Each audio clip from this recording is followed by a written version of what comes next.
बाबु नानीहरू पहिला हामी यो हेमन्तलाई भोक लाग्दै गरेको बेला बनाएको गीत सुनौ अनि यसको फन्नी कमेन्ट पढौं ल।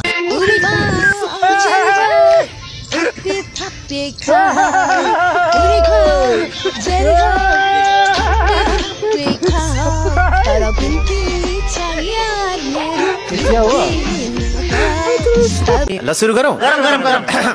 हेमन्त जी नै हुन् त हो भने यस्तो गीत निकालेर अब के राखौ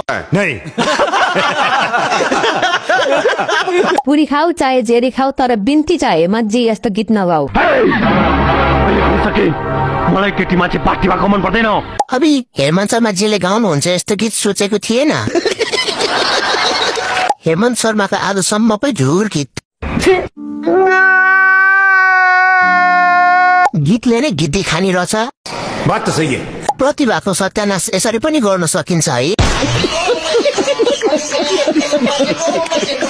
यस्तै रमाइलो भिडियोहरू हेर्न मेरो युट्युब च्यानललाई पनि सब्स्क्राइब गरिदिनु होला। त्यहाँ पनि डेली न्यू भिडियोहरू अपलोड गरिरहनेछु।